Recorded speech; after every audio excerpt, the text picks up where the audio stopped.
हाय दोस्तों, ये जो आप एक्सावेटर मशीन देख रहे हैं, ये गल्फ़ कंट्री का है। और पाइपलाइन का काम करते समय केबल निकल के आया और उसी की वजह से आग लग गया मशीन में।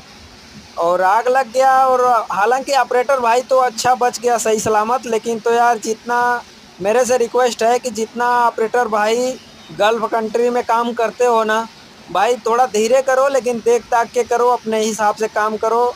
खुद सुरक्षित रहो, मशीन को सुरक्षित रखो, क्योंकि यहाँ जो लोकल में आता है ना गल्फ़ कंट्री में, अगर कपिल अच्छा नहीं हुआ तो खुद भरना पड़ता है इसका पैसा। इसलिए मैं बोलता हूँ कि कंपनी में आओ। और ऐसा जानकारी पाने के लिए मेरा चैनल को सब्सक्राइब करें, लाइक